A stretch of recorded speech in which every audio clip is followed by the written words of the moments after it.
Así que, ¿cómo vamos? Buenas tardes a todos, un gusto saludarles. Entonces, hoy iniciamos la clase continuando con donde nos quedamos la semana pasada, que era el tema del trastorno de discapacidad de desarrollo intelectual o discapacidad intelectual. Los casos, si ustedes notaron, los casos que ustedes desarrollaron en el día jueves, que era como una tarea, quise hacerlo al revés, en este caso la clase, para que ustedes pudieran ir leyendo algo ya en el DCM, que ustedes tuvieran ya un poco más de información, que fueran practicando con respecto a los casos. Eh, Esto con la idea de que ustedes pudieran, obviamente, pues avanzar un poquito en el resto de los trastornos del neurodesarrollo. Y hoy estuve revisándolos y en realidad a todos les fue muy bien. Como les decía, en el mensaje que les puse, la idea de esto yo no puedo controlar si ustedes lo hacen con inteligencia artificial o no. Sin embargo, les hacía obviamente un poco de énfasis en el hecho de que pues, la idea que ustedes vengan aquí y resuelvan ese tipo de situaciones es para eso, para el aprendizaje, no tanto para cumplir con el requisito de la clase. Así que por ahí habían algunos que lo hicieron, o sea, lo hicieron muy bien, que se sentaron y ahora vamos a hablar un poquito cuando terminemos los trastornos del neurodesarrollo porque van a empezar a ver códigos y todo lo que nosotros hemos venido desarrollando hasta ahorita. Al final de la clase del día jueves vamos a empezar a ver cómo se va a desarrollar entonces y cómo se escribe en el caso en particular del DCM5TR. No hay una versión oficial como si lo había en el DCM4. Sin embargo, eh, yo les voy a enseñar la manera en la que la mayoría de los docentes pues, lo estamos desarrollando. Así que antes de que iniciemos, preguntarles cómo van con las asignaciones. Ya la próxima semana empezamos ya con las exposiciones. Eh, y con esto me refiero al grupo uno que es trastornos depresivos, y grupos 2 y 3 que van a empezar con el tema de ansiedad.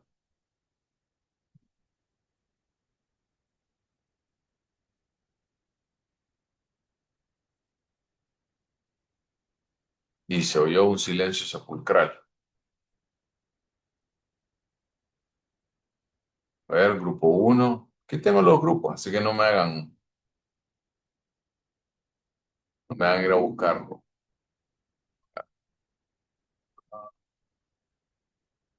Grupo 3 estamos trabajando, licenciado. Ok, perfecto. Grupo 2. Sí, pues ahorita Sí. hemos estado trabajando bastante bien, la verdad. Ok. Solo para recordarles que en las instrucciones de la exposición y la elaboración me van a entregar este domingo, ¿verdad? Este domingo me entregan ¿cómo se llama? Domingo 8 el caso, el grupo uno y 2. El lunes, la presentación y la exposición del grupo uno es el martes 10 y el grupo 2 es jueves 12. Recuerdan que hice un cuadrito, ¿verdad? Para cada uno de los grupos y que se tomaran el tiempo y hicieran todo esto, ¿verdad? Yo voy a habilitar probablemente entre mañana y pasado, antes del jueves, antes de la clase del jueves, ya voy a ir habilitando los espacios para que ustedes vayan subiendo la información y ahí es donde ustedes van a colocar todo esto. Recuerden que se va a calificar la entrega, la elaboración del caso, la exposición, entonces van a encontrar varios lugares donde se va a subir esta información. ¿Ok? ¿Estamos? Ok. Sí, listo. Sí, Muy bien. listo. Ok. Entonces voy a empezar a compartir pantalla y como es de costumbre, pues ahora que empiece a compartir ya pueden apagar entonces su cámara. Aquí están viendo mi pantalla ya, la de introducción inicial que dice trastornos del neurodesarrollo. Sí, se ve, Lick. Perfecto. Entonces, Esta presentación probablemente también ya la van a tener probablemente mañana.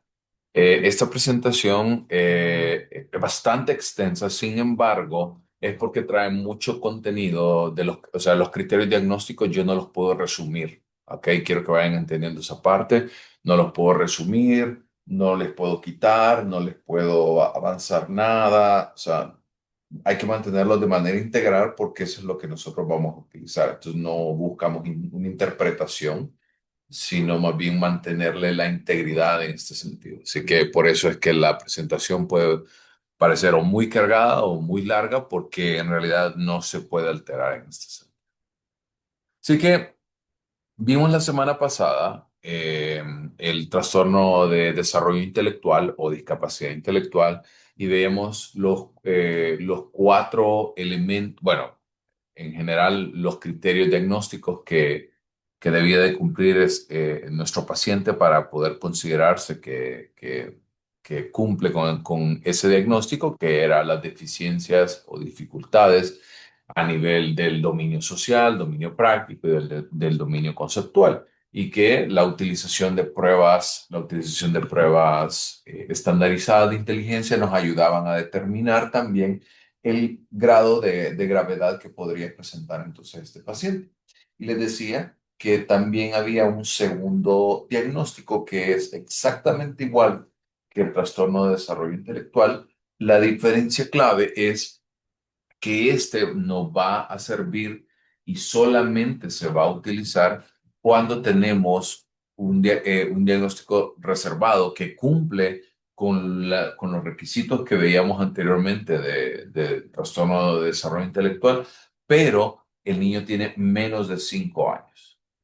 En este sentido, la importancia de esto es que la detección de este diagnóstico para esta edad nos va a ayudar entonces a entender de que el niño, pues estamos hablando de un niño o niña que ha cumplido con los hitos de desarrollo en varias áreas del funcionamiento intelectual, pero que a veces no se puede someter a evaluaciones del funcionamiento intelectual por estar muy pequeños. Como por ejemplo, puede ser que el niño tenga 2 años, 3 años y quizás el lenguaje no está bien establecido y esto va a generar una dificultad en la evaluación. Por lo cual, tiende a ser alguna dificultad. Y esta es una categoría que la vamos a utilizar como un diagnóstico de manera temporal, ya que la idea es que se tenga que revisar y se tenga que llevar a cabo una nueva evaluación después de un periodo de tiempo. Entonces, en el caso del retraso global del desarrollo, es la única diapositiva que vamos a ver porque comparte las mismas características diagnósticas que hablábamos acerca del TDI. Voy a hablarles de ahora en adelante en algunas siglas, ¿no? Como el TDI, TEA, trastorno del espectro autista, TDAH, trastorno de déficit de atención e hiperactividad. Y entonces en el caso del TDI podemos encontrar que son los mismos criterios diagnósticos que veíamos, pero esto solamente para niños menores de 5 años, con el compromiso que se va a se debe requerir una evaluación posterior a un tiempo. Sí, este es un diagnóstico que en particular se puede utilizar bajo esas salvedades. Y con eso entonces cerramos el tema del desarrollo o de la capacidad intelectual y abrimos entonces el siguiente elemento que son los desórdenes comunicacionales. Por aquí vamos a hablar acerca de tartamudeo, trastorno del lenguaje pragmático, entre otras cosas. Entonces voy a hacer una introducción inicial de los desórdenes comunicacionales y luego vamos a ir viendo los criterios diagnósticos de cada uno de ellos. En general, vamos a encontrar que van a haber deficiencias en lenguaje, habla y comunicación. Cuando nosotros hablamos del habla es producción expresiva de sonidos. Eso quiere decir lo que ustedes están escuchando en este momento. Hay tonos, hay articulación, hay una lógica en cuanto a la estructura del lenguaje que estoy teniendo y ustedes me pueden entender. El lenguaje va a ser no solamente la producción expresiva de sonidos, sino que aquí vamos a entrar también en un sistema convencional de símbolos, como por ejemplo palabras habladas, lenguaje de señas, palabras escritas, imágenes, que regulan una regla para la comunicación. Para entender la diferencia entre el habla y el lenguaje, por ejemplo, voy a hacer una anotación en este espacio que voy a poner acá. ¿Qué pasa si yo pongo esta figura acá? ¿Qué se interpreta para ustedes?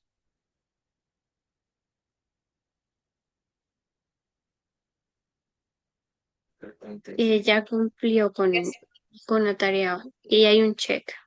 Que ya cumplió con la tarea, que está bueno. ¿Y este?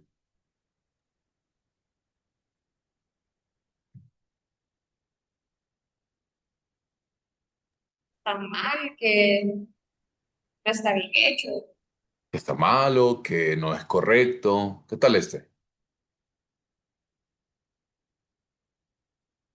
Que le encanta. Me encanta. Like. O estos. Entonces, si ustedes observan, sin necesidad en realidad que exprese algo de manera hablada, se puede entender, porque en general estos elementos no son caracteres de tipo universal que todos entendemos. Entonces, vamos por habla, lenguaje, y cuando vemos también el tema de comunicación, es también comportamiento verbal y no verbal.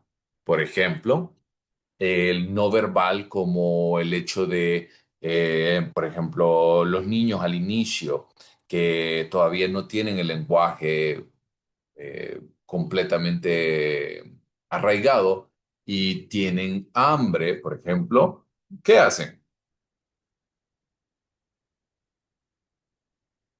Lloran. Lloran. O, por ejemplo, tienen sed y ya tienen 2, 3 años, tienen sed. ¿Y qué hacen?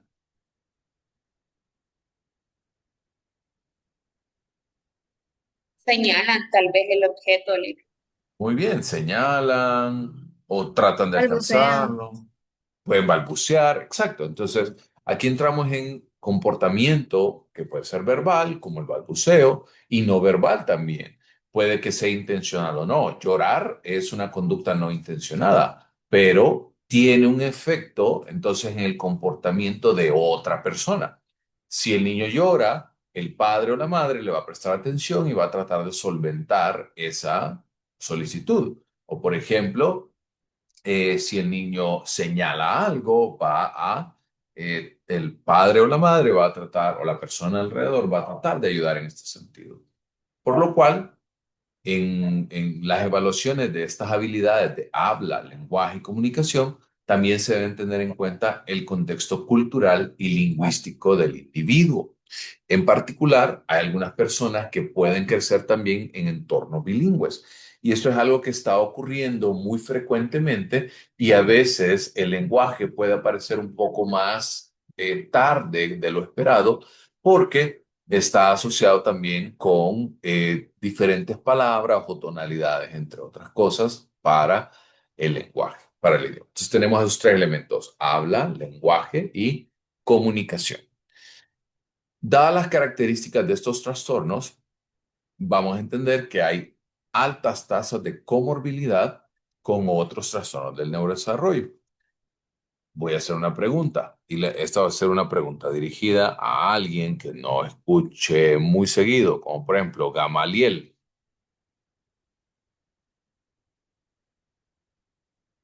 ¿Ahí? ¿O Génesis? O sea,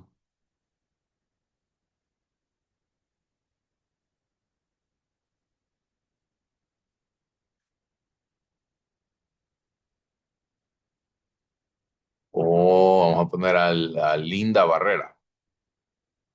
O si no están ahí, o por lo menos me escriben al chat o algo, porque si yo estoy diciendo sus nombres y no sé nada,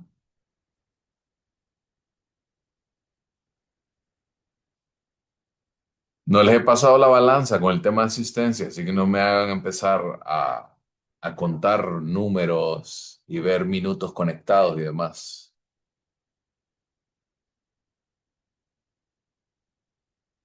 Ok, entonces voy a hacer una pregunta abierta. ¿Qué es comorbilidad? Si no mal recuerdo, Lick, es que un trastorno puede derivar a otro. O sea, no es que se relacionan exactamente, pero como que tienen signos, por decirlo así, parecidos a otro, o directamente la persona puede tener dos trastornos o tal vez más. Exactamente. Entonces nosotros podemos observar en este sentido que cuando hablamos de comorbilidad es un tema de que va a estar presente, va a estar presente un trastorno y hay una probabilidad de que haya otro trastorno asociado. En este sentido, eh, existe una alta probabilidad que tengan otros trastornos comórbidos del neurodesarrollo, como TEA, TDAH, TDI, y también puede ser algunos otros trastornos mentales, como por ejemplo trastornos de ansiedad. Por ejemplo, vamos a ver que en el comunicación social pragmático, el individuo se espera que hable en algunas situaciones, que existe una expectativa social y las personas pues no se les hace fácil de poder hacerlo. Eh, Reina, que me había levantado la manito. Sí, Lee, que quería salir de una duda, es que conforme de lo de morbilidad, ay, se me trabó la lengua. Bueno, Comorbilidad. comorbilidad, ¿verdad que también se puede asociar no solo trastornos, sino que también problemas de salud?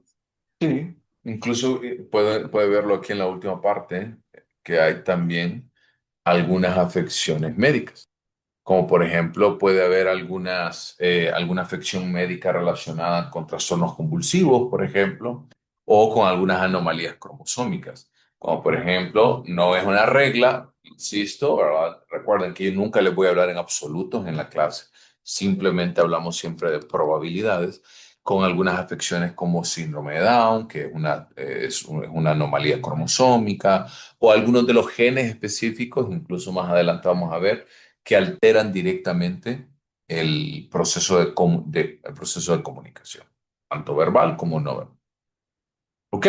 Entonces, el primero de ellos que vamos a ver es el trastorno del lenguaje, que su código es F80.2. Leemos. ¿Alguien quiere? Le voy a, para que no sea aburrido, insisto. ¿Alguien quiere irme ayudando con la lectura íntegra? Porque estos ya son los criterios de diagnóstico. Yo le- Cristian, adelante.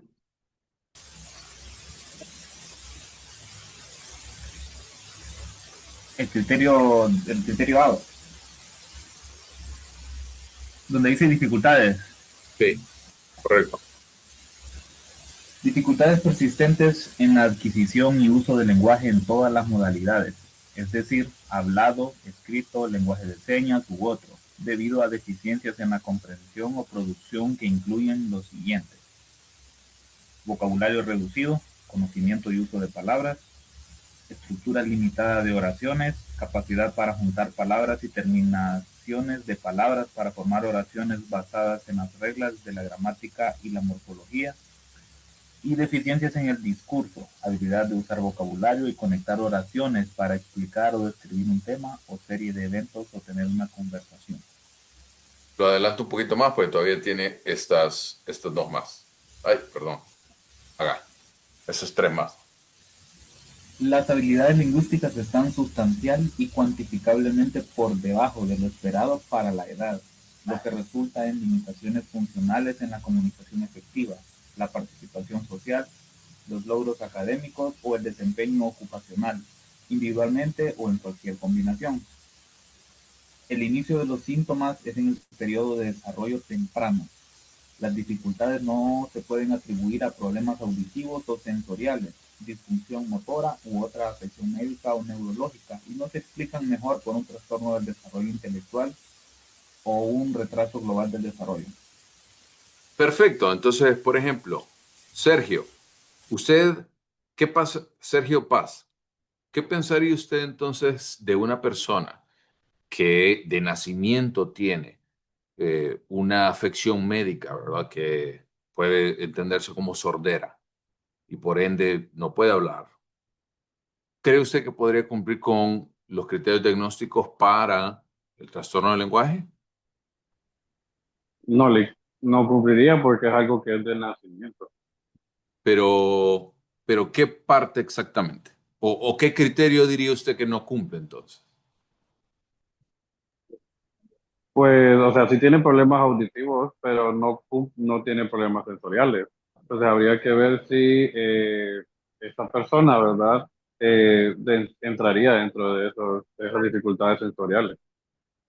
Ok, pero recuerde que va bien la respuesta, pero recuerde que en este sentido es uno u otro de estos, no es que son todos, como por ejemplo problemas auditivos o sensoriales o disfunción motora u otra afección médica o neurológica.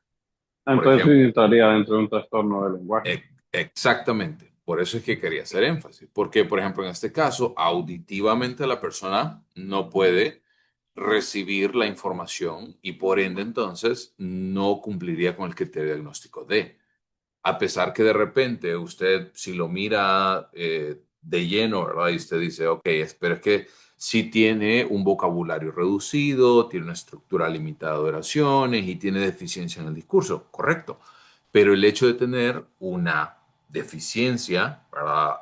O una dificultad de un problema auditivo de índole de nacimiento, le impide entonces y por ende no va a cumplir con los criterios diagnósticos. O pensemos, por ejemplo, una persona que ya fue diagnosticada con TDI y la gravedad era profunda.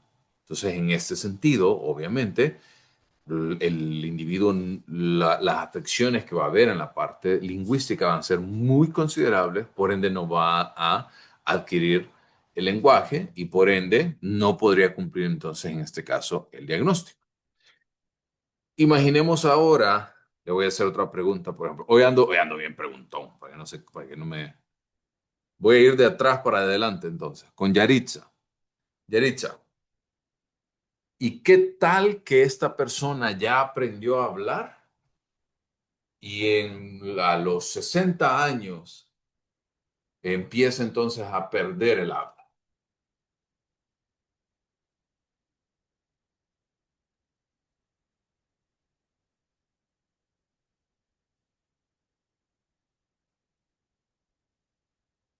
Yaritza la uno, el chat.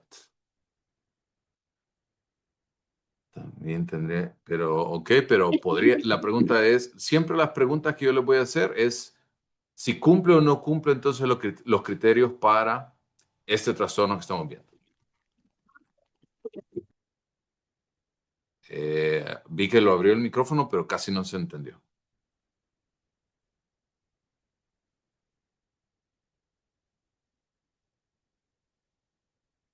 ¿O qué tal? ¿Stephanie está ahí? ¿Bardales? No lo cumpliría. Hola, Lick. Trastorno del lenguaje. Ahorita estamos hablando de trastorno del lenguaje. Hola. Hola, Stephanie.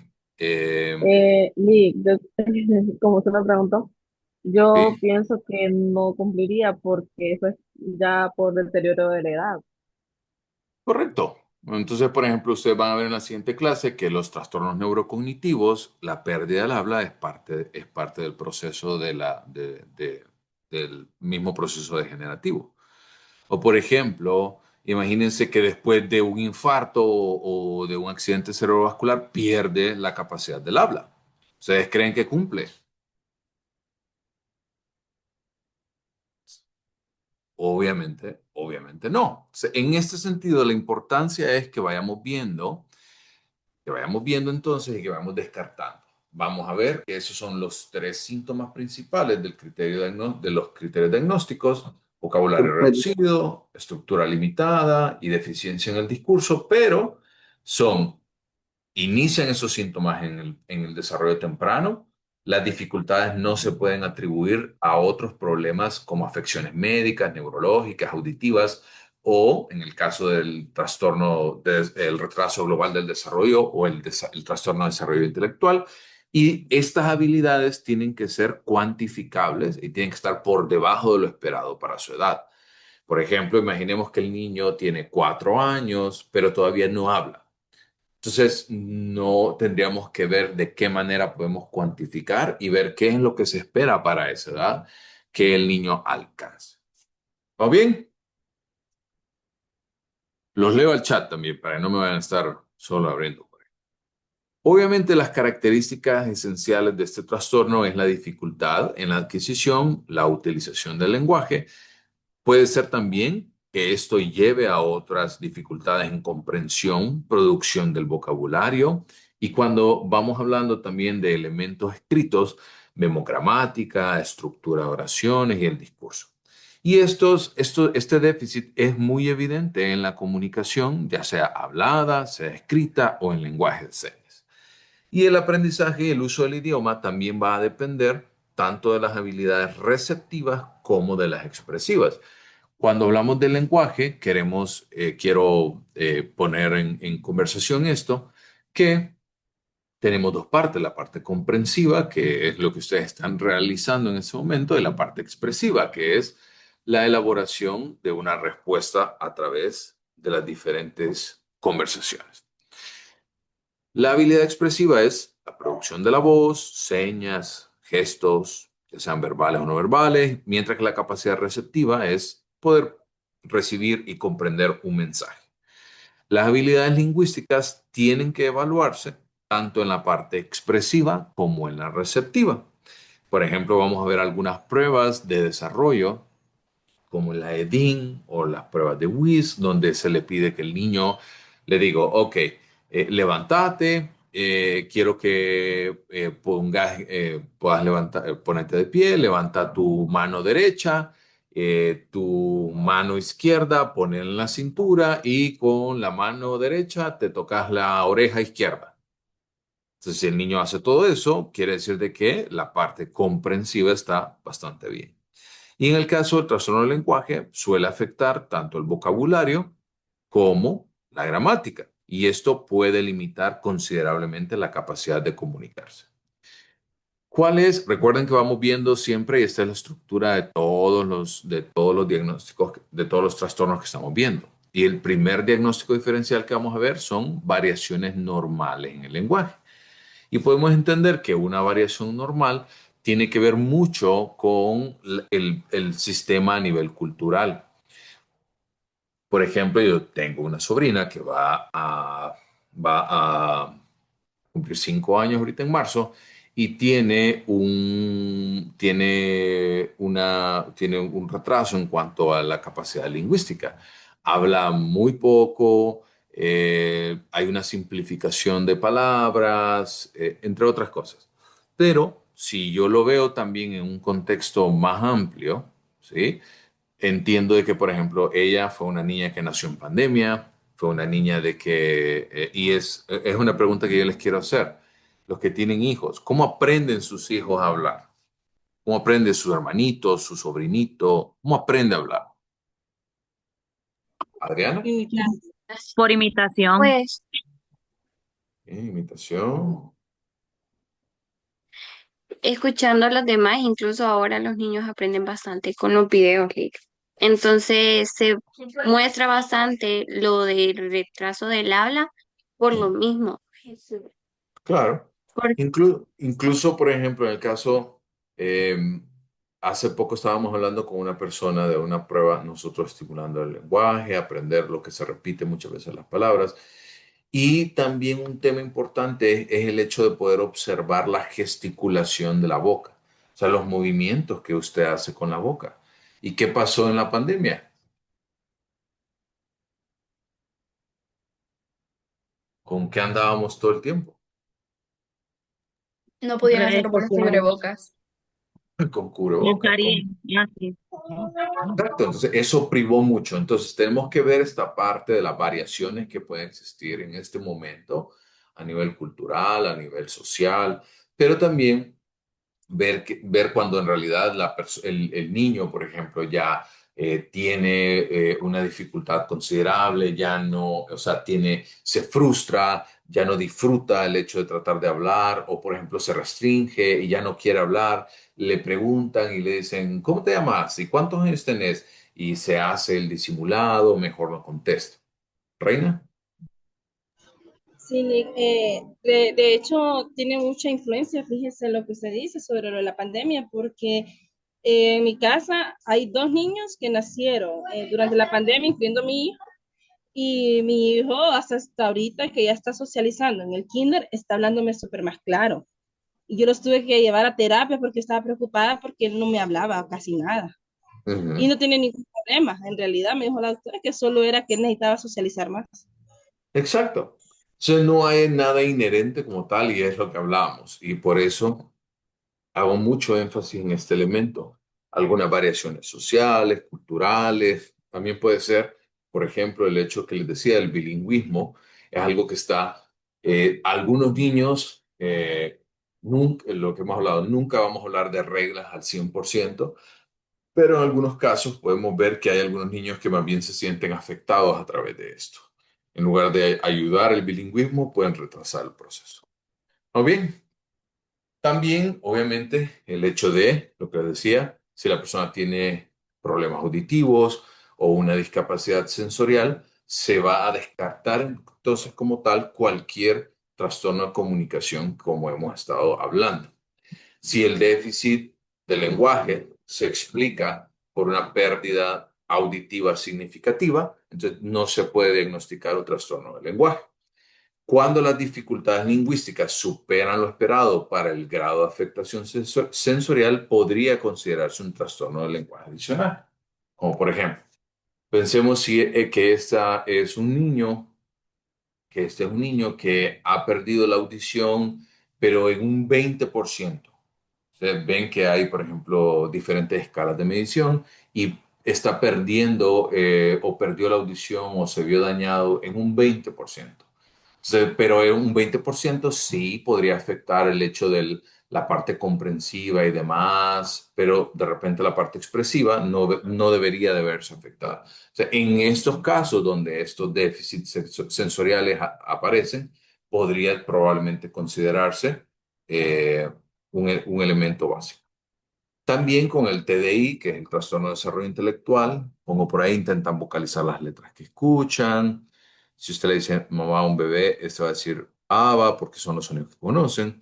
Todo trastorno queda descartado si hay un diagnóstico clínico previo. Sí, volvemos al punto, el grado de afectación va a ser muy importante.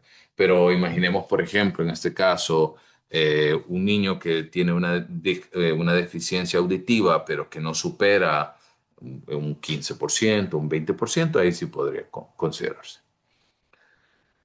Por ejemplo, el TDI, el trastorno de desarrollo intelectual, ¿cuál es la clave, la diferencia clave entre el trastorno del lenguaje y el TDI?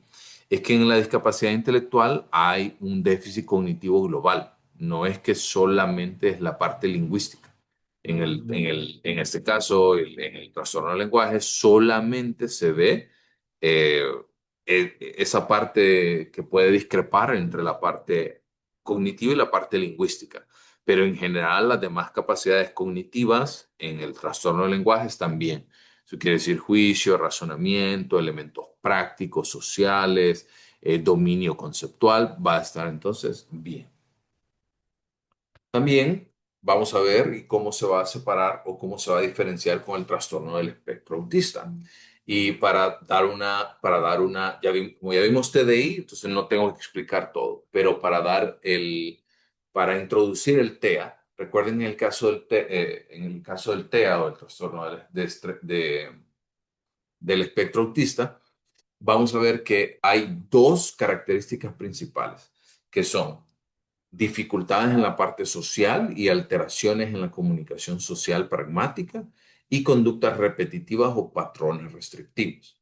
En este caso, por ejemplo, en el caso del trastorno del lenguaje, puede verse, ¿verdad?, afectada la parte de comunicación, pero probablemente el interés social puede estar conservado.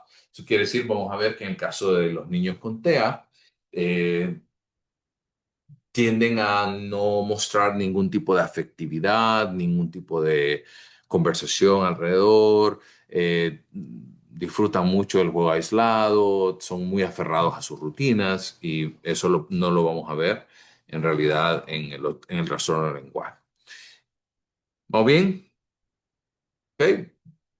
Algunos otros trastornos neurológicos como epilepsia, el síndrome de Landau-Kleffner, que son elementos que van a alterar el funcionamiento o la condición neurológica y esto puede generar entonces presencia de convulsiones, regresiones súbitas del lenguaje, pero que esto se debe a un trastorno neurológico como tal.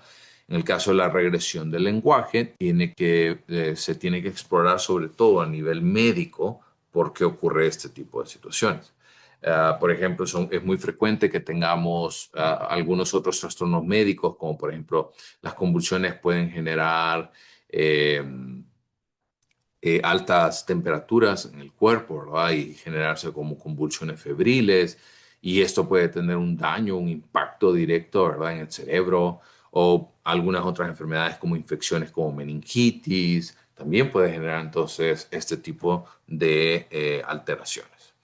Lo que hablábamos de regresión del lenguaje, podemos ver algunos elementos asociados con la pérdida de habilidades que ya fueron adquiridas antes. En este caso, para el trastorno del lenguaje nunca hasta el momento en el que está el niño y que se realiza el diagnóstico, no ha presentado ninguna adquisición de habilidades lingüísticas. En este caso, en la regresión del lenguaje ya las tuvo y las perdió. Podría asociarse, por ejemplo, con epilepsia o TEA.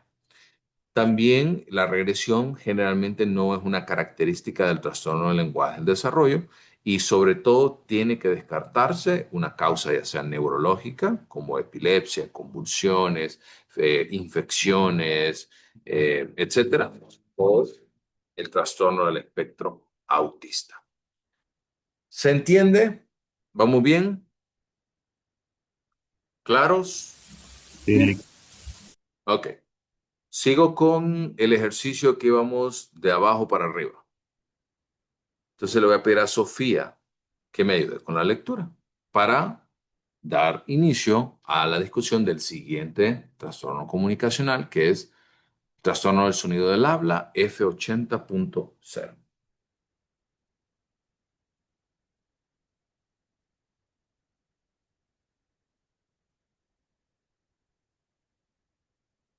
Sofía,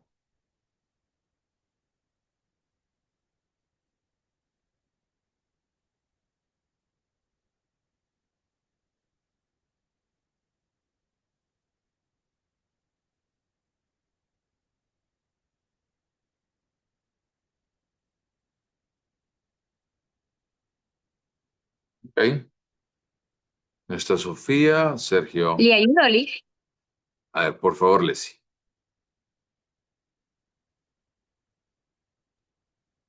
Trastorno del sonido del habla.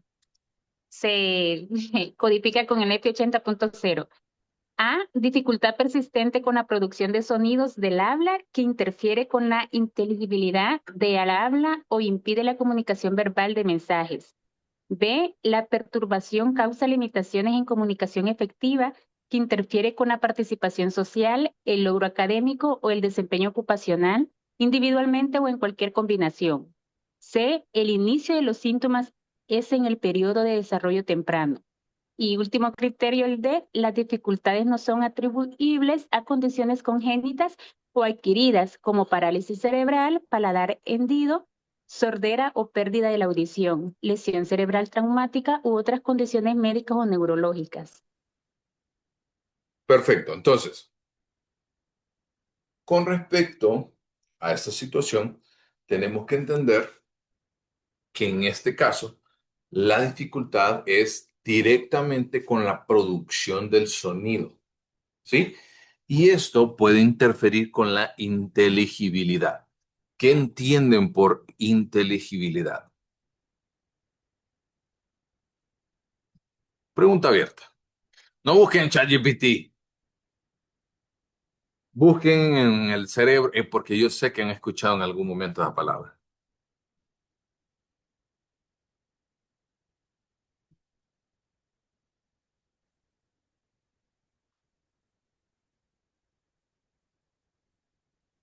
Gamaliel, que lo veo ansioso por ahí por escribir en la pantalla. Ay, disculpe Lee, que le estaba. Fíjese que, bueno, antes que nada, ya rato fíjese que venía en el transporte, entonces por eso no le pude contestar y tenía problemas. Em, ¿Me puede repetir la pregunta, Lee? ¿Qué es inteligibilidad? Mire, ahí en esa parte, corríjame si estoy mal, pero tengo entendido que eso es como que em, tipo como que ya sea el grado o el nivel en que por decirlo así, emisor dice y lo que puede entender el oyente, o sea, qué tanto el oyente puede entender el mensaje. Correcto. O sea, muy bien. Por ejemplo, es el grado de claridad que nos puede dar el discurso de alguien. Por ejemplo, yo no sé si ustedes han visto, yo lo que decía, yo todavía no tengo hijos, pero a veces tengo mis pequeños experimentitos. Y yo no sé a veces cómo los padres hacen, y el niño le dice como, día de la gana". Ah, sí, es que quiere una cuchara. Y usted queda como, ¿qué? Y o sea, no le entendió absolutamente nada, pero el sonido gutural que hace el niño lo ha repetido tantas veces que de repente los padres ya se han acostumbrado a esto. Entonces, la inteligibilidad habla acerca de la claridad, el hecho de entender entonces este tipo de comunicación. Y generalmente estas limitaciones en comunicación efectiva van a interferir en la participación social, el logro académico, ya sea de manera individual o en cualquier combinación. Entonces, por ejemplo, son niños que normalmente llegan a la escuela y tienden entonces a tener bastantes dificultades para poder interactuar con otros niños porque no logran entonces producir una comunicación verbal, ¿verdad? Para poder entenderse con otros niños y tener otras actividades. En general, el inicio de los síntomas va a ocurrir, y este va a ser un criterio que va a aparecer en el resto de trastornos que inician el periodo de desarrollo temprano. Un tema importante acá es que en algunas situaciones puede ser que estas dificultades no se vean tan acentuadas hasta que llegan a la escuela. Eso es algo bien importante. Sobre todo cuando vemos que el niño, ¿verdad? Empieza a interactuar, o sea, tiene la habilidad de poder interactuar con otros niños, pero la producción de sonidos como tal se le hace bastante complicado. Y esto tiene que ver mucho con la dificultad para poder coordinar movimientos articuladores como mandíbula, lengua, labios, respiración, vocalización. Porque al final, si ustedes, lo que hablábamos al inicio, si ustedes se ponen a pensar, cada uno, ¿verdad? De nosotros fue adquiriendo estas habilidades en la medida que veíamos a otras personas, escuchamos, interactuamos, compartimos, entre otras cosas. Obviamente, el hecho de tratar de ver a los niños que tienen estas dificultades en la producción del habla y que experimentan estas dificultades en el conocimiento fonológico de sonidos, van entonces a tener algunas dificultades para hablar en diversos grados. Por ejemplo, cuando yo hablo acerca de un conocimiento fonológico, quiere decir un conocimiento que nosotros lo hacíamos desde muy pequeño, como por ejemplo las sílabas. Pa, ma, me, mame, mimo, mu, pape, pipo, pu, todos esos elementos que parecían al inicio como tan evidentes, tan lógicos, puede entonces mostrar algunas dificultades el niño en estos grados sobre los sonidos y en general, ¿verdad? Se va a diagnosticar cuando esta producción de sonidos del habla no es esperado según la edad y la etapa del desarrollo del niño. Sobre todo cuando estos déficits no son el resultado de un impedimento físico, estructural, neurológico o auditivo. Todos creo yo que en algún momento hemos conocido a alguien que al inicio de su infancia no podía hablar muy bien, pero que se dieron cuenta que tenía una condición muy recurrente que, por ejemplo, la gente lo ha denominado como el famoso frenillo. ¿Alguna vez lo han escuchado? como cuando hablan todo pegado. Sí, bien. El frenillo que tiene que ver con la lengua, o por ejemplo, hay niños que, por ejemplo, a partir de que utilizan demasiado o se succionan demasiado el dedo, tienen malformaciones ya en la boca, o por ejemplo, esta enfermedad congénita como el de paladar hendido, que va entonces a dificultar el desarrollo de los elementos fonéticos. Entonces, en este sentido, si una persona tiene estos impedimentos físicos, por ejemplo, el paladar hendido, estructurales como el de frenillo, que el frenillo es, eh, puede ser no me juzguen por mis dibujos, pero imagínense que esta es la parte de la boca, ¿no? Esta es la lengua, ¿sí? Este es como el labio, ¿no? Lo que nosotros vemos acá. Y si ustedes se fijan, hay algo que une la lengua y que se extiende. Si no, mírense la lengua, ¿no? Ahorita, que se extiende desde la parte más alta de la laringe y que une entonces la lengua. Entonces, eso es lo que muchas personas se conoce como como el frenillo, y esto hay algunos momentos en el cual el frenillo es como demasiado ajustado, demasiado fuerte, y se hace una operación quirúrgica, una operación para disminuir, por ejemplo, el grosor o generar una pequeña hendidura para permitir la producción del habla de manera correcta. Por ejemplo, también podemos, en algunos grados podemos encontrar, por ejemplo, personas que se les hace muy difícil la utilización de ciertas palabras, como la R, que es la que tiende a ser la más compleja, pero tenemos que descartar en ese sentido que no tenga ningún impedimento físico ni nada por el estilo que impida obviamente el habla. Puede ser, por ejemplo, en este caso ustedes entiendo que ya llevaron esta clase, por ejemplo, de procesos cognitivos y demás, que tiene que ver con la explicación del lenguaje. Y entendemos que el lenguaje tiene dos áreas en el cerebro que son muy importantes, el área de Broca y el área de Wernicke. El área de Broca que tiene que ver con la parte del entendimiento, de la comprensión, y el área de Broca con la producción del habla. En ese sentido, puede ser que el área de Broca tal vez sufra algún tipo de daño y eso podría entenderse como un daño neurológico.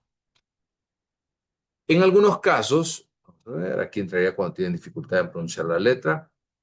Recuerden que en este caso no es solo la dificultad para pronunciar una letra, sino que en realidad no se le entiende. Esa es la parte clave. Voy a regresar un poquito para los criterios diagnósticos. La palabra clave aquí es una dificultad persistente con la inteligibilidad del habla. O sea, solo los papás le entienden, solo la mamá le entiende porque habla o expresa en ese sentido muchos sonidos, pero que no son comprensibles, no son entendibles. No es el hecho de fallar con una letra o algo por el estilo, sino la incapacidad en general.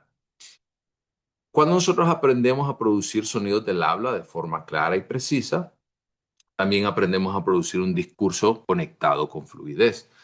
Esta articulación de los sonidos del habla va a seguir un patrón del desarrollo. O sea, normalmente a mayor edad del niño y obviamente en la medida de que este niño sea estimulado, va entonces a ir alcanzando patrones de desarrollo mucho más lógicos y mucho más inteligibles.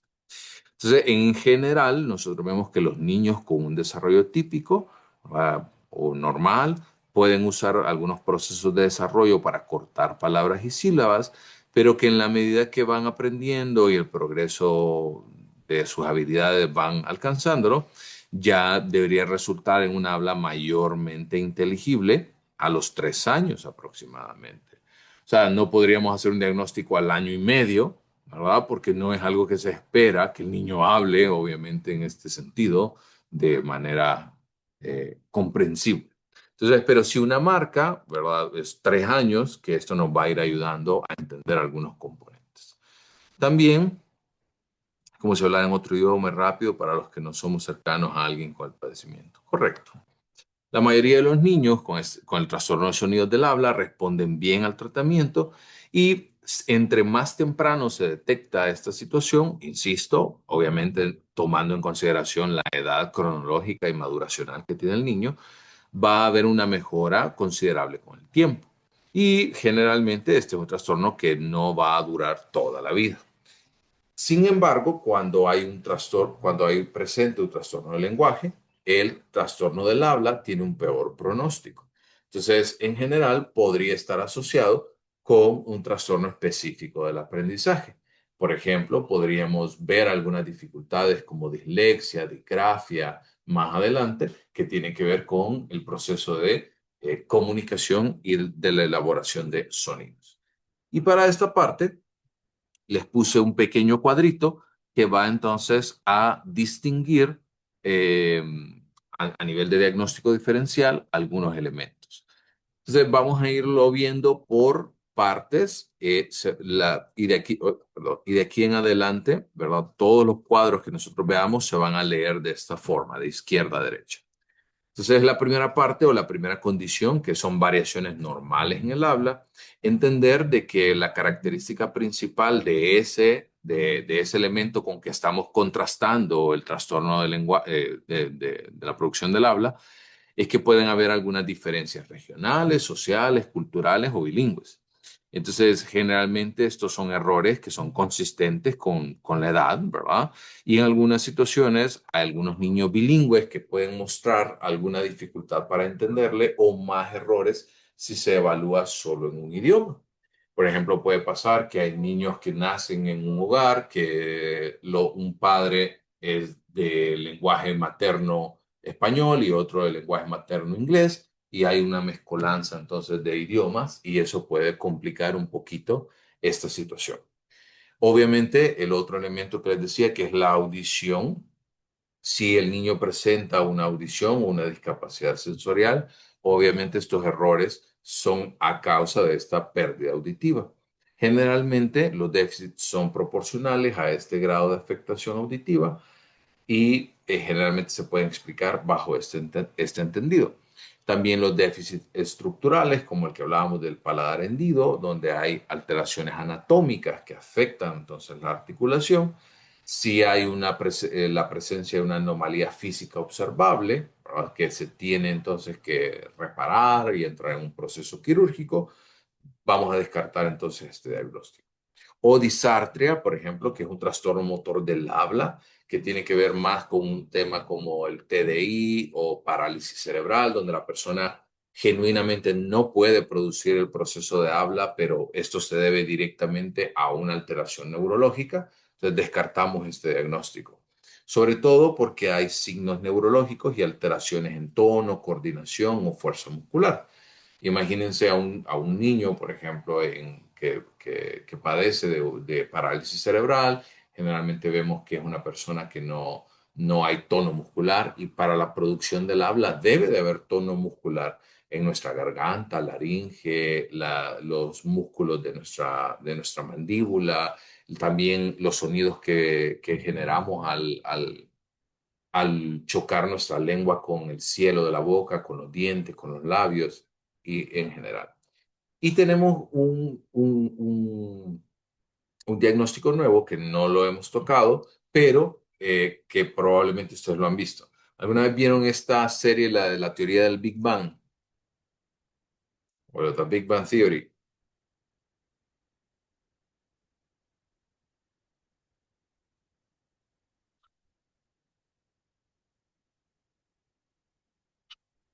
¿Se acuerdan de Rush?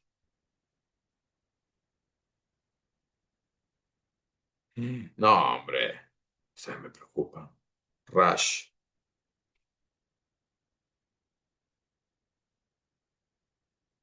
Ok. Ah, bueno, entonces, Rush. Ay, se lo voy a mostrar. Voy a tomarme una pequeña pausa para mostrárselo, ya que yo siempre vivo en la, en la plena certidumbre de que yo les comparto y espero que hayan avanzado ya eh, en las otras, ¿cómo se llama? En las otras series que les he ido recomendando.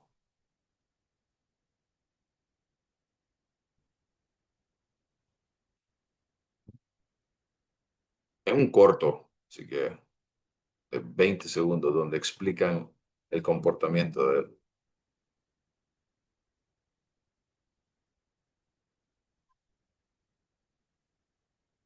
Por favor, era serie. Serie. Ok, voy. ¿Y ustedes están con Leonard y Sheldon en la universidad?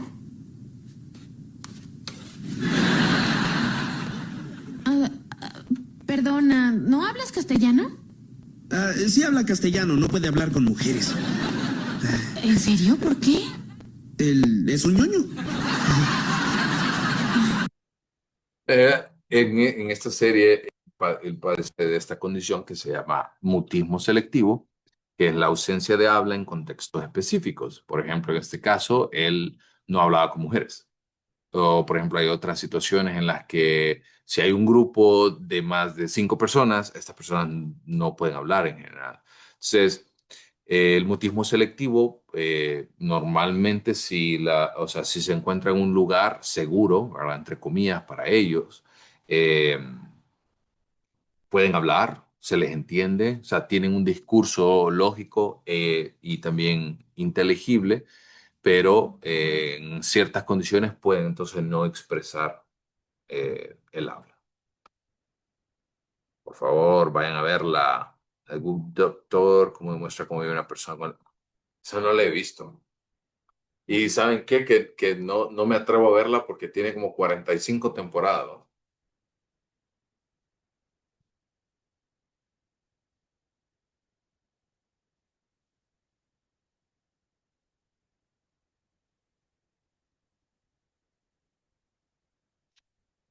Ok, muy bien. Entonces, a ver, dudas hasta este punto. Preguntas sobre estos. Hemos visto 3 trastornos hasta este punto. Solo denme un segundito que necesito desconectar. ¿Dudas? ¿Estamos claros?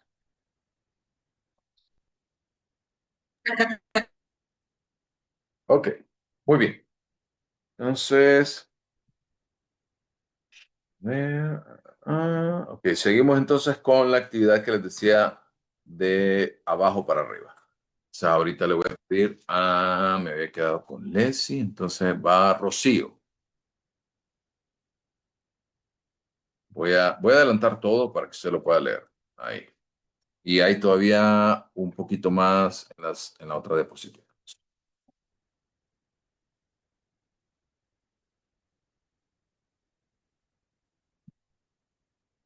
Rocío.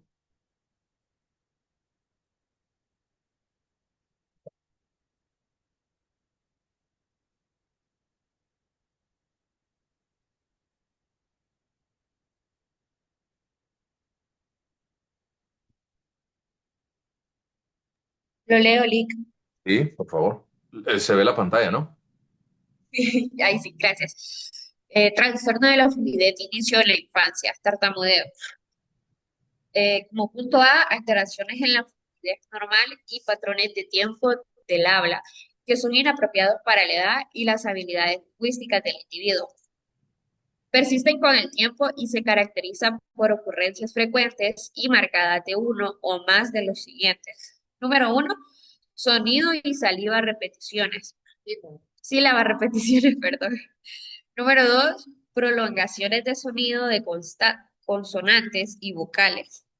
Número 3, palabras entrecortadas, por ejemplo, pausas dentro de una palabra.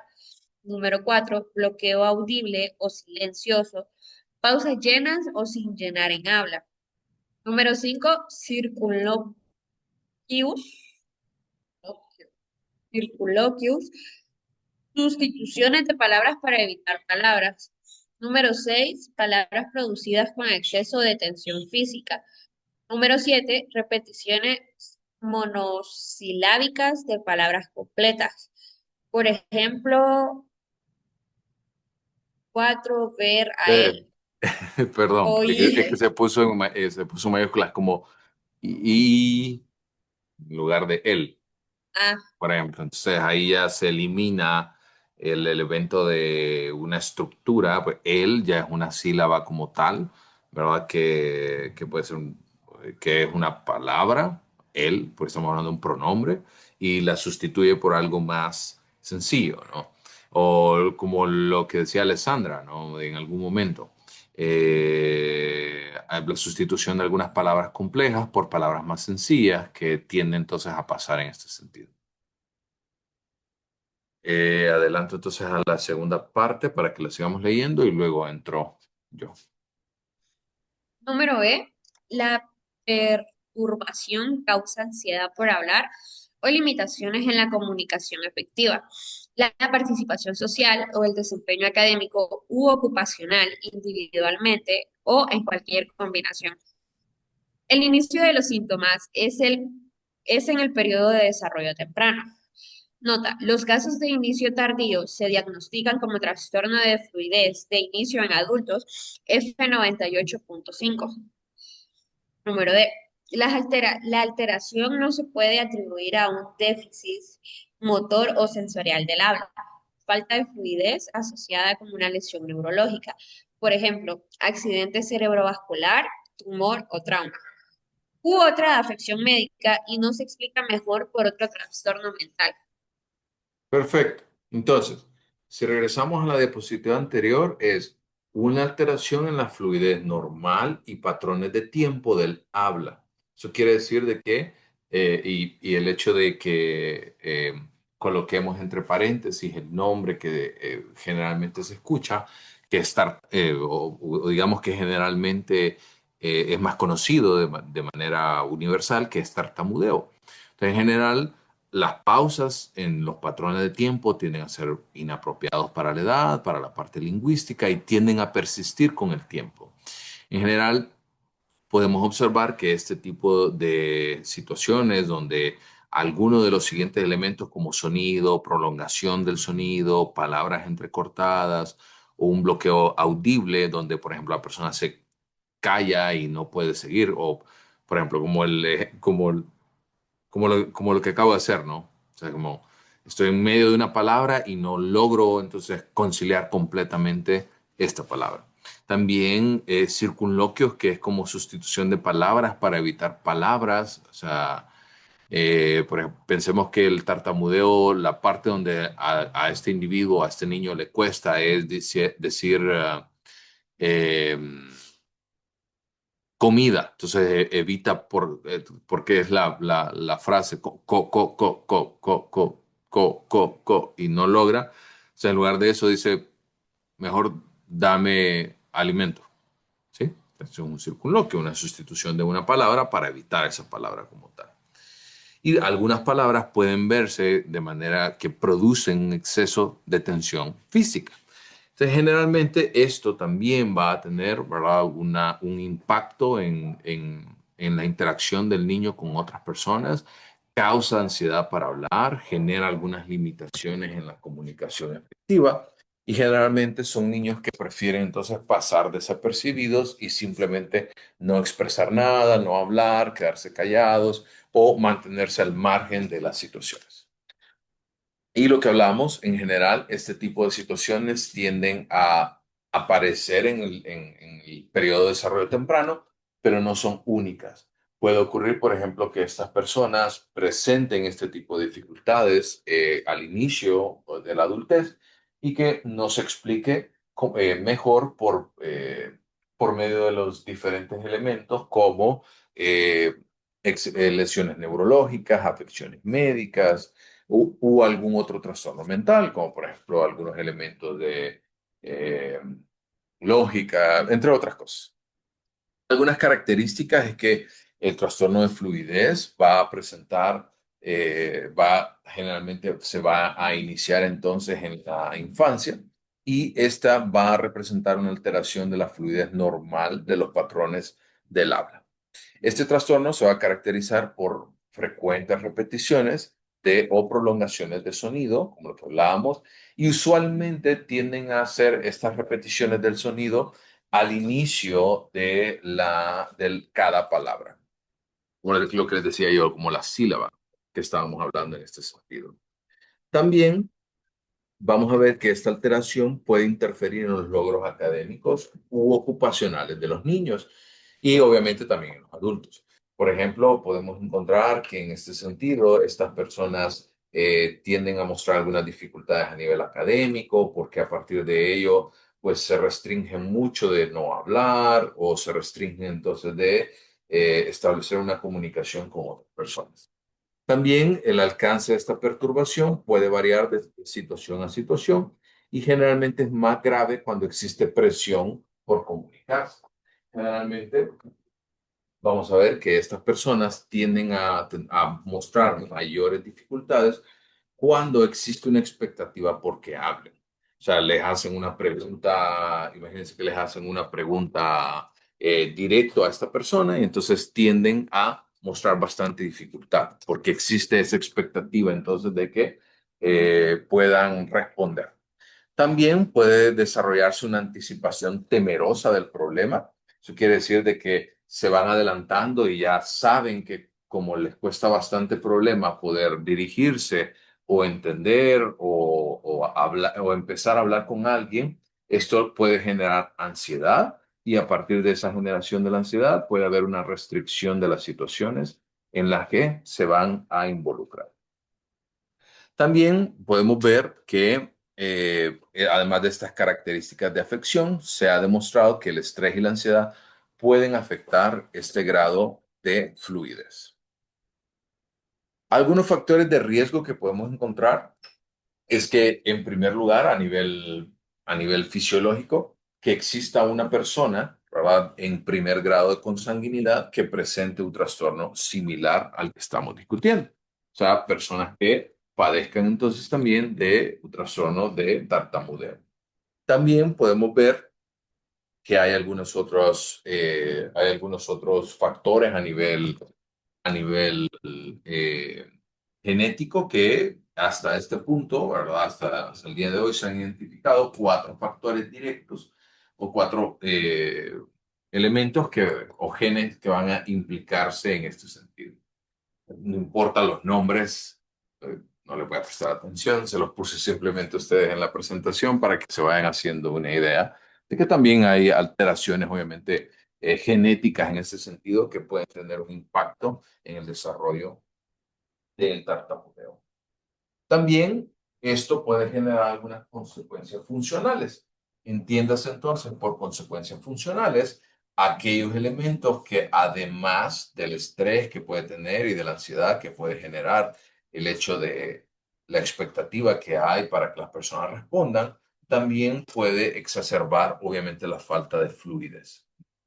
Generalmente el funcionamiento social, cuando vemos personas en este tipo de condiciones, que se restringen mucho, que no hacen nada de elementos por cambiar, generalmente vamos a encontrar dificultades para poder entonces tener contacto con otras personas, tienden entonces a aislarse y generalmente van, obviamente a la edad preescolar, sí tienden entonces a aislarse y en la medida que no se solventa dicha situación, entonces pueden continuar aislándose mucho más. Y a nivel quiero hacer una pregunta antes de que avancemos a este último apartado del diagnóstico diferencial. ¿Se entiende hasta este punto? Tema de tartamudeo. Sí, Lick. Sí. Los demás. Leo al chat. Sí, se entiende, Lick. Ok. 1, 2, 3 personas han contestado, incluyendo las personas que me hablaron y me abrieron el micrófono. 4, 6. Ok, vamos a ver. Entonces, hablemos del diagnóstico diferencial. El primero que vamos a descartar es cualquier déficit sensorial o motor. En ese sentido, si hay una disfluencia, o sea que si hay una dificultad en la fluidez de la conversación y que tiene esto y que se debe directamente a una malformación, ya sea en la parte como pérdida auditiva, déficit motor del habla. Entonces esto no se puede considerar como tal con este trastorno, ya que lo descartaríamos por el hecho de que tiene esta dificultad para poder iniciar una conversación y se debe sobre todo entonces a un tema neurológico o sensorial. También en el caso de las disfluencias normales del desarrollo, entender que cuando el niño está aprendiendo o que está empezando con el tema relacionado con la parte de la adquisición del lenguaje, podemos entonces encontrar este tipo de dificultades. También en el caso, por ejemplo, de los trastornos específicos del aprendizaje, como el tema de dislexia, vamos a encontrar entonces que hay algunas dificultades que pueden verse exacerbadas relacionadas con esta situación. El tema del bilingüismo que hablábamos también, que esta falta de fluidez puede estar asociada con el proceso de aprendizaje de un segundo idioma, por lo cual no podríamos entonces considerarlo. También, obviamente, como un efecto secundario de un medicamento, generalmente podemos observar este tipo de situaciones en personas que por ejemplo, que utilizan algunos medicamentos como analgésicos. Generalmente los analgésicos tienden a ser tan fuertes que generan un cambio, ¿verdad? En el discurso, en la conversación que puede tener una persona. Hablo de analgésicos como, por ejemplo, estos elementos que tienen como tramadol, elementos como morfina, no estamos hablando de una panadol.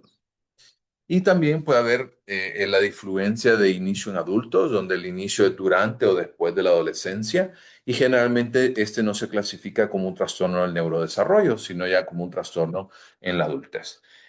Y el trastorno de Tourette, que este no lo vamos a ver directamente porque no corresponde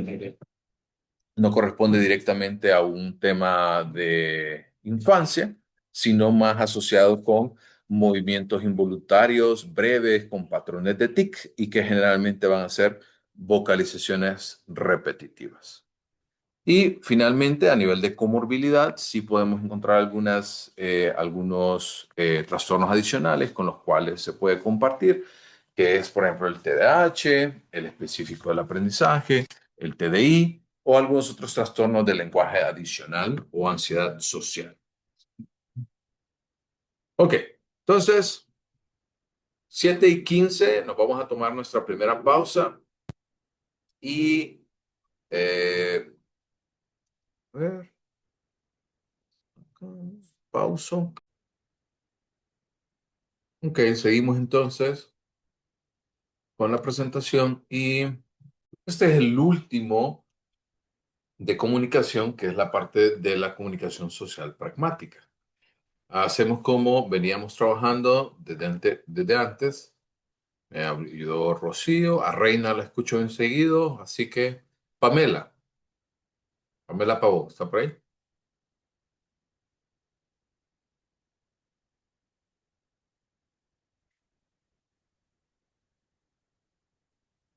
Hola, buenas noches. Ok, Pamela, le voy a pedir que me ayude a leer la parte de la diapositiva, por favor. Ok, si escuchan algo de ruido es que Sí. estoy en el transporte. Bueno, trastorno de la comunicación social pragmática F80.82.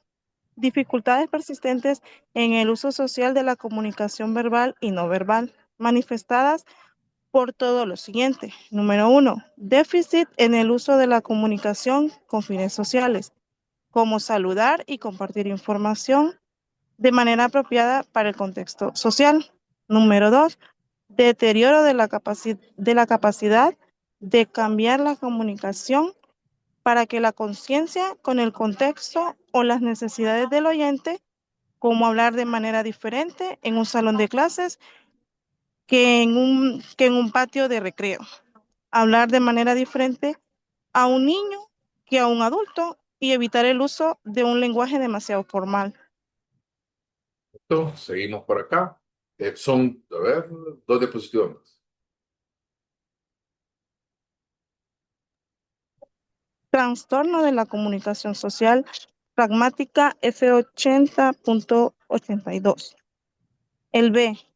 Los déficits resultan en limitaciones funcionales en la comunicación efectiva, participación social, relaciones sociales, logros académicos o desempeño ocupacional, individualmente o en combinación. El C. El inicio de los síntomas se encuentra en el periodo del desarrollo temprano, pero es posible que los déficits no se manifiesten por completo hasta que las demandas de comunicación social superen las capacidades limitadas. D. Los síntomas no se pueden atribuir a otra afección médica o neurológica o a habilidades bajas en los dominios de estructura de palabras y gramática, y no se explican mejor por un trastorno del espectro autista, un trastorno del desarrollo intelectual, discapacidad intelectual, un retraso global en el desarrollo u otro trastorno mental. Ok, perfecto. Entonces, con respecto a este elemento que estamos viendo de la comunicación social, quiere decir que su déficit principal, pero me leyó este, ay, perdón, me salté este, ¿verdad? Ok, pero igual, yo lo termino, perdón. Entonces, nosotros vamos a entender que la comunicación tiene bueno, tiene varios elementos que hemos venido discutiendo, pero en este punto lo que nosotros queremos separar es que la comunicación también tiene un componente, pues, indiscutiblemente, donde tratamos de interactuar y de establecer un vínculo con otras personas. En los niños que sufren del trastorno de comunicación social pragmática, quiere decir que es una dificultad persistente en poder utilizar la comunicación con un fin social, como saludar, compartir información y hacerlo de manera apropiada para el contexto social. Siguiendo un poquito la línea del ejemplo que les ponía anteriormente, que era el tema de The Big Bang Theory, la teoría del Big Bang, tenemos a otro personaje ahí que es Sheldon, que es como el principal, que no puede utilizar bien, y eso fue un chiste recurrente durante toda la serie, que él no utilizaba bien, por ejemplo, o no entendía, a pesar de que tenía una capacidad intelectual superior, el sarcasmo. Entonces, por ejemplo, no tienden a responder apropiadamente para el contexto social y generalmente entonces tienden a no comprender el contexto del que se está hablando, tienen también dificultades para seguir una conversación, una narración de historias, tienden también a tener dificultades para usar señales verbales y no verbales, como por ejemplo, son niños que de repente alguien está llorando y no les importa y siguen hablando del tema que quieren hablar o simplemente lo ignoran y van hacia otra parte. También tienden a hablar, obviamente, en términos muy concretos, por eso les decía, es como muy difícil que vean inferencias, sarcasmo, tienden a tomarse los significados bastante fuertes, los significados no literales o ambiguos, ¿verdad? Como modismo, humor, metáfora, sarcasmo, tienden a interpretarlos de manera inapropiada, en realidad, o de manera no acorde a la situación. Y este déficit entonces resulta en una limitación funcional de la comunicación, por ende tienden a mantenerse alejados de la participación social, tienden a no tener relaciones sociales significativas y también logros académicos o un desempeño ocupacional. Y así como lo hemos visto, el criterio CID, el inicio de los síntomas en el periodo de desarrollo, y los síntomas no se pueden atribuir a otra afección médica o neurológica. Entonces, vamos a entender que como término general, ¿verdad? Este trastorno se va a caracterizar por una dificultad con la parte pragmática, con la parte práctica, el uso social del lenguaje y la comunicación, y este tiende a manifestarse por deficiencias en la comprensión y el seguimiento de las reglas sociales. Generalmente tienden a fallar tanto en los contextos verbales como no verbales y se les hace bastante difícil seguir las reglas en una conversación. Este déficit genera una limitación funcional bastante significativa para el individuo y no se puede explicar como tal por bajas habilidades en el dominio del lenguaje o de la capacidad cognitiva o por un espectro autista. Quiere decir que el déficit para poder comunicarse con otras personas no se debe a que no puede hablar, no se debe a que tiene un trastorno del lenguaje o un trastorno del inicio del habla o tartamudeo, o no es que tiene un TDI o un TEA. No es eso, sino que simplemente no logra entender entonces los contextos sociales alrededor de esta situación. Se podría decir que sería como cuando no entienden el tono de un ambiente, por ejemplo, un funeral. Correcto. Obviamente que aquí el hecho de un funeral va a otros elementos aislados, pero sí se puede interpretar de esta forma. Obviamente la comunicación social vamos por pasos, ¿no? Hemos hablado acerca de un trastorno del lenguaje general, un trastorno del inicio del habla, del tartamudeo, y ahora hablemos acerca de la persona o del niño que logra ya establecer un lenguaje apropiado, pero que no sabe utilizarlo, obviamente, en términos sociales.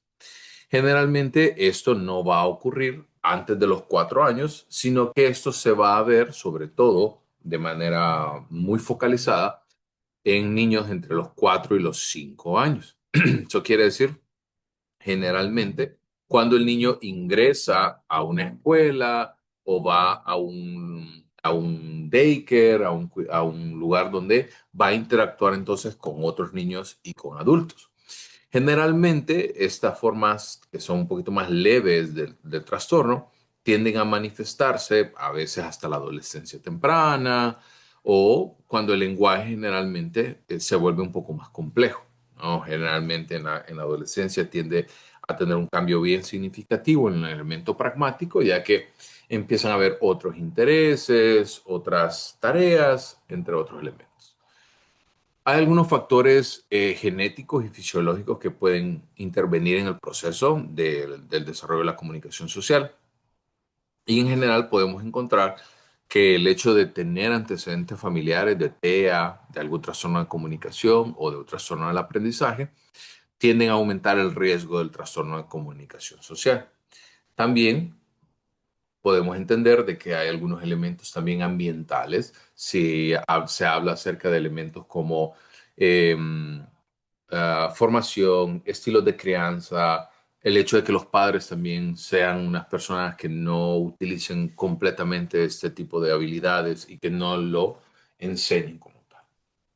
Entonces, empecemos a distinguir, a hacer el diagnóstico diferencial del trastorno de comunicación social con el TEA. Cuando hablábamos acerca, a ver, seguimos para arriba.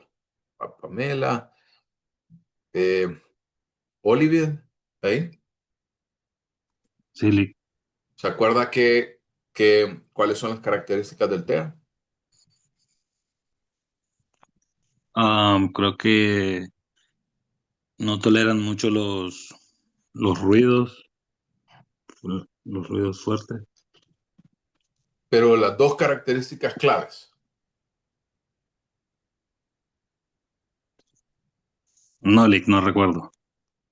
Están. Déficit en comunicación social y patrones restrictivos o repetitivos. Entonces, obviamente, en este caso, vamos a ver que la clave para diferenciarlo es que la comunicación social sí probablemente esté afectada en ambos, pero la presencia de conductas repetitivas, ¿verdad? Diferencia el TEA del trastorno de comunicación social pragmática. Si existe entonces evidencia histórica, ¿verdad? Del criterio B, que es patrones restrictivos repetitivos, es TEA, no es trastorno pragmático. El TDAH, que lo vamos a ver en esta presentación, es un déficit de atención, impulsividad, que puede afectar la interacción social. En este caso, la diferencia es no el niño con TDAH tiende entonces a mostrar dificultades sociales por su propia impulsividad, no por un déficit de comunicación. Por ejemplo, son niños que no respetan, por ejemplo, alguien está hablando y no deja que termine la oración antes de intervenir. Entonces, se tiende entonces a mostrar bastantes dificultades en este sentido y las demás personas también tienden a aislarlo hasta cierto punto. El trastorno de ansiedad social, porque en este caso un elemento de ansiedad dirigido a un componente donde interactúa con otras personas. Aquí habla más con habilidades sociales que se desarrollan adecuadamente, pero no se usan por ansiedad. En el trastorno pragmático no hay como tal una comunicación social eficaz. O sea, no existe como tal esa capacidad de poder establecer una comunicación. Y cuando ya lo vemos con TDI o con el retraso global del desarrollo, hay un déficit cognitivo generalizado y las conductas sociales en algunos casos pueden ser un poco caóticas en este sentido, por lo cual si diagnosticamos trastorno pragmático es solamente si el déficit social tiende a exceder claramente el nivel cognitivo. Dudas, preguntas, consultas sobre los desórdenes comunicacionales.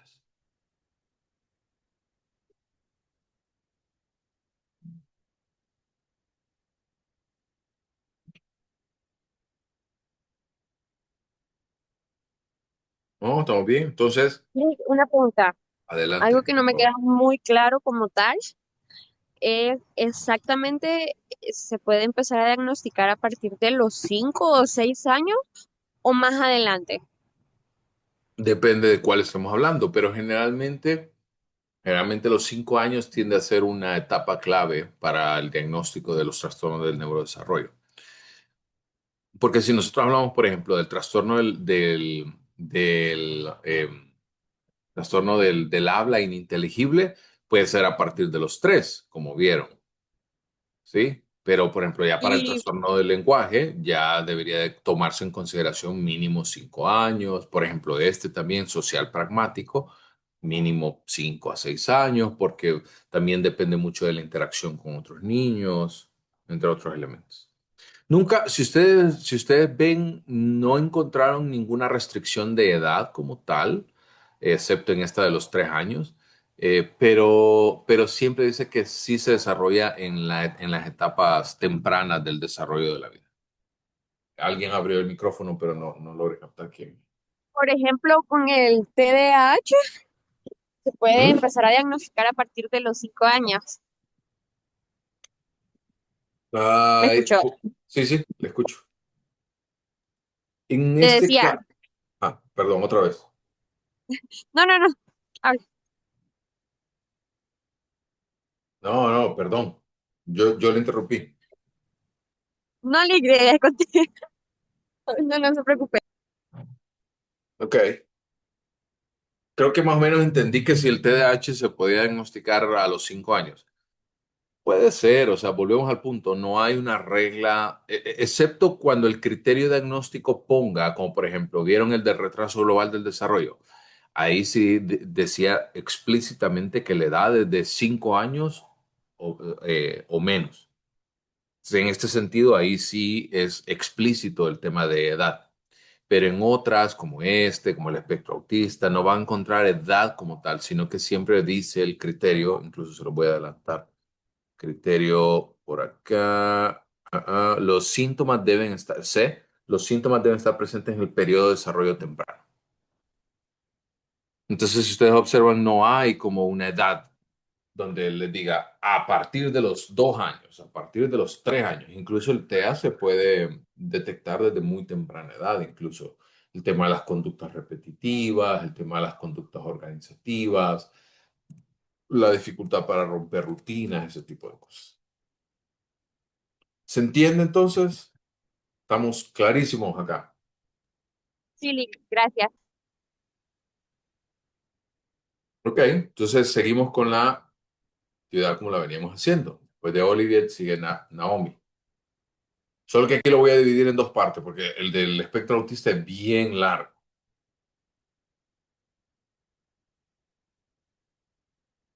Naomi. Leo esta primera entonces. Sí, pues las primeras dos vamos a leer y de ahí voy a poner a alguien más. Ok.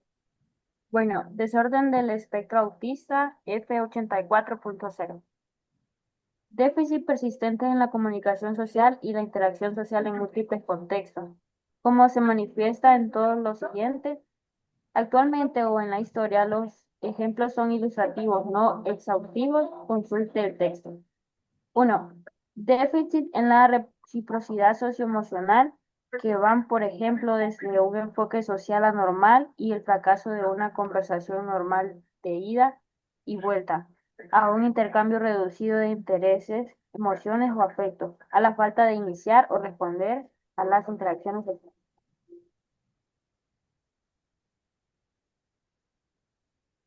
2.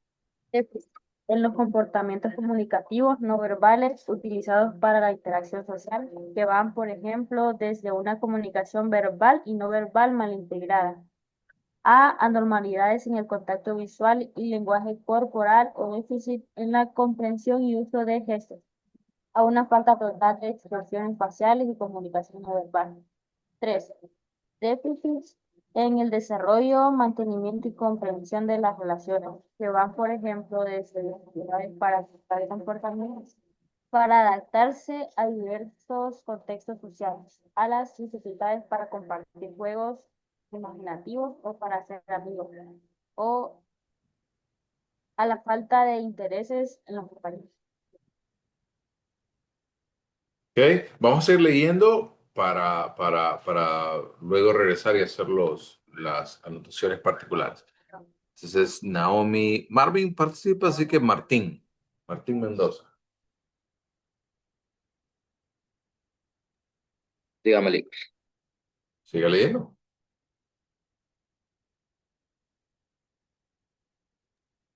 Disculpe que había tenido problemas de conexión.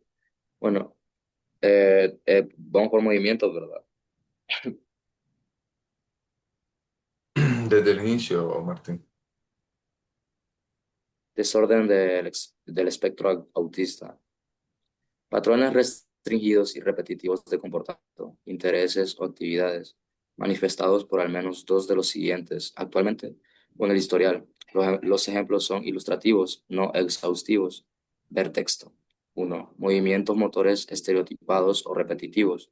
Uso de objetos o el habla. Por ejemplo, estereotipias motoras simples. Alinear juguetes o voltearlos. Ecolalia, frases idiosincrásicas.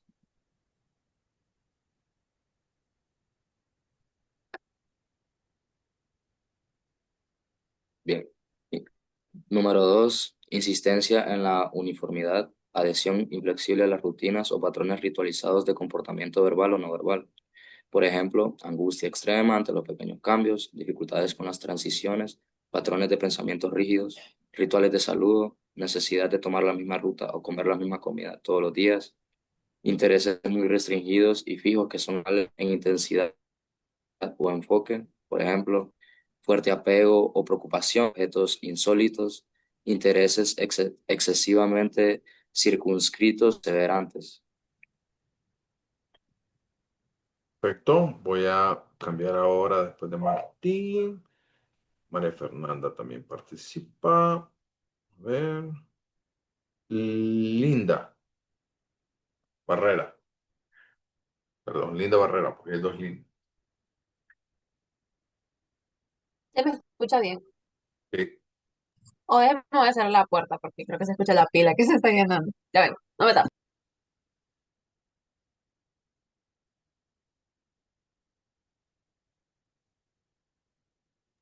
Voy. Bueno, desorden del espectro autista. Sección 4. Hiper o hiporreactividad a la información sensorial o interés inusual en los aspectos sensoriales del entorno, como por ejemplo la indiferencia aparente al dolor, temperatura, respuesta adversa a sonidos o texturas específicas, oler o tocar objetos en exceso, fascinación visual con las luces o el movimiento. Sección C. Los síntomas deben estar presentes en el periodo de desarrollo temprano, pero es posible que no se manifiesten por completo hasta que las demandas sociales excedan las capacidades limitadas, o pueden estar enmascaradas por estrategias aprendidas en etapas posteriores de la vida.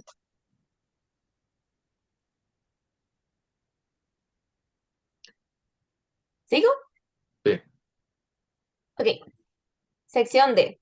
Los síntomas causan un deterioro clínicamente significativo en lo social, laboral y otras áreas importantes del funcionamiento actual. Sección E.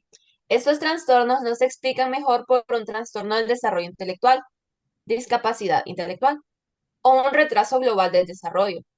El trastorno del desarrollo intelectual y el trastorno del espectro autista con frecuencia coexisten.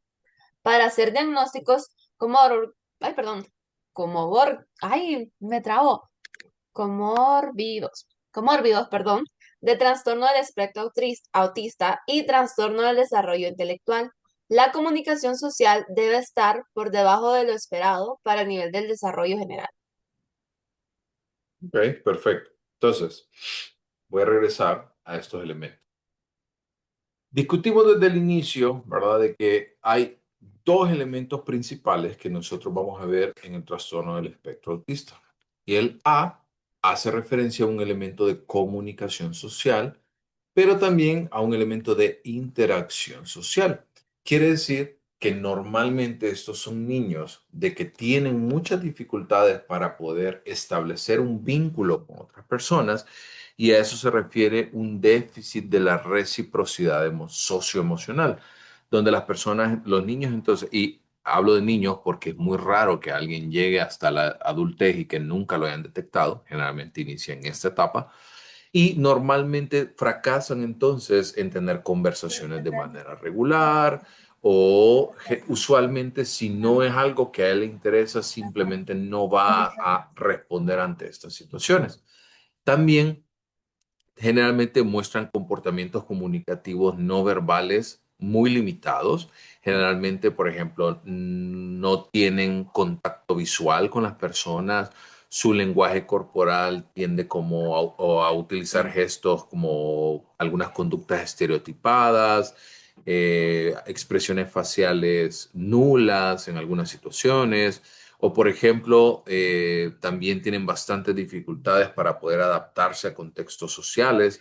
Tienden a ser niños que prefieren mucho más el juego de manera solitaria en lugar de manera grupal, así como usualmente entonces tienden a apartarse del resto del grupo.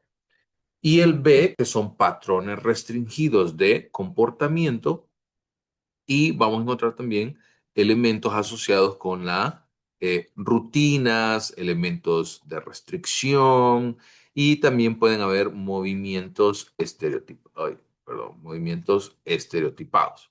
Entonces, generalmente podemos ver que son niños que utilizan mucho movimientos motores, lo que hablábamos como de colalias, que lo mencionábamos anteriormente, que es como utilización de sílabas recurrentes, y que generalmente lo utilizan casi sin parar, como mamá, mamá, mamá, mamá, mamá, le. Generalmente están con este tipo de conductas estereotipadas, o por ejemplo son personas que tienden a mostrar, como en la figura, en la imagen que les mostraba, como mucho orden, estructura, una estructura organizacional bien, bien fuerte, y generalmente si se rompe algo de su rutina tienden entonces a mostrar bastantes dificultades.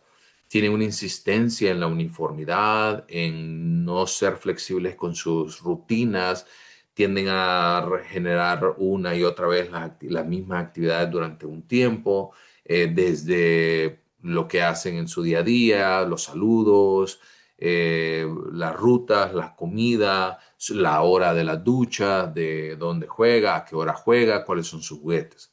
Y tienden entonces también a tener intereses muy restringidos que tienden a ser anormales en intensidad o enfoque. Por ejemplo, no pueden dormir sin su sábana o sin su peluche especial. Si el peluche se perdió, muestran una preocupación anormal, que no pueden dormir, que tienen un montón de dificultades, mucho apego ante de repente situaciones que podrían parecernos para nosotros insólitas, o intereses excesivamente circunscritos o perseverantes. Podemos ver niños que en esta etapa, y por eso es que a veces tienden a confundirse mucho con niños que tienen capacidades intelectuales muy, muy dotadas, porque tienden a mostrar intereses desde muy temprano en su vida, que tienden a ser intereses no tan asociados con su edad. Y el último elemento, que es la hiper o hiporreactividad a la información sensorial. Generalmente responden o muy fuerte, por ejemplo, como lo que decía, creo que era Olivier, el tema de los sonidos, por ejemplo, tiende a ser un síntoma común. tienden entonces a alejarse del resto de las personas en el entorno o tienden a mostrarse hiporreactivos, o sea, que no les interesa, no les importa, se vuelven indiferentes ante las respuestas. También pueden mostrar respuestas adversas ante la textura. Por ejemplo, hay niños que muestran una aversión bien considerable con respecto a las texturas de la comida, a lo que comen, en la sensación, temperatura, si está muy caliente, si está muy frío, entre otras cosas. Y como lo hemos visto hasta ese punto, eso depende del tipo de TEA que tengan. Sí, y vamos a ver más adelante que van a existir algunos especificadores del TEA que nos van a decir entonces qué o cuál es el grado entonces de severidad que pueden mostrar. Mencionábamos, los síntomas deben estar presentes en el periodo del desarrollo temprano, deben de causar un deterioro clínicamente significativo, generalmente es en la parte social, y estos trastornos no se pueden explicar por un trastorno de desarrollo intelectual, un retraso global del desarrollo, aunque pudiera existir en algún momento que el PDI y el TEA puedan ser comórbidos. Sin embargo, vamos a ver más adelante y sobre todo el TEA tiene 3 diapositivas que nos van a ayudar a generar el diagnóstico diferencial lo mejor que podamos. Y me voy a quedar hasta ahí hoy, pues ya son 8:10 y por ahí yo creo que me van a querer matar. Entonces les pido que enciendan su cámara para poder finalizar entonces la clase de hoy. Ok, entonces nos quedamos hasta aquí hoy. Sigan trabajando en esto. Recuerden, grupo 1 y 2. Ya voy a ir subiendo esta información también voy a subir más información en el campus y demás para que ustedes ya puedan ir subiendo sus tareas, sus respectivas tareas. Y recuerden también de enviar las tareas a tiempo que ustedes iniciarían el día próximo martes y próximo jueves con grupo 1 y 2. De ahí la siguiente semana, grupo 3 y 4. Antes de que terminemos, les iba a decir, como los trastornos del neurodesarrollo son tantos, pensaba que tuviéramos el examen, y si ustedes recuerdan, en realidad el examen era hoy. Por eso le estoy poniendo así entre comillas, pero vamos como una clase retrasado más o menos. Entonces, el examen lo voy a poner la otra semana. ¿Les parece, funcionaría para ustedes el horario de abrirlo de 6 a 8 y con una duración de 70 minutos, más o menos 75 minutos, como les puse la vez pasada, hacerla el lunes, Sí, pero una pregunta, entonces no empezaríamos las exposiciones el lunes. el martes? No, solo harían el examen y listo. Es decir, no, el martes en clase regular. Y yo tengo clases el lunes. ¿La va a abrir toda la jornada o solo de 6 a 8? ¿A qué hora tienen clase? De 6 a 6 8. a 8. 6 a 8. Tenemos varios de aquí clases a esa hora en la universidad presencial Ah, ok. con el Oscar. Lo voy a abrir de 7 a 10 entonces. ¿Listo? Ok.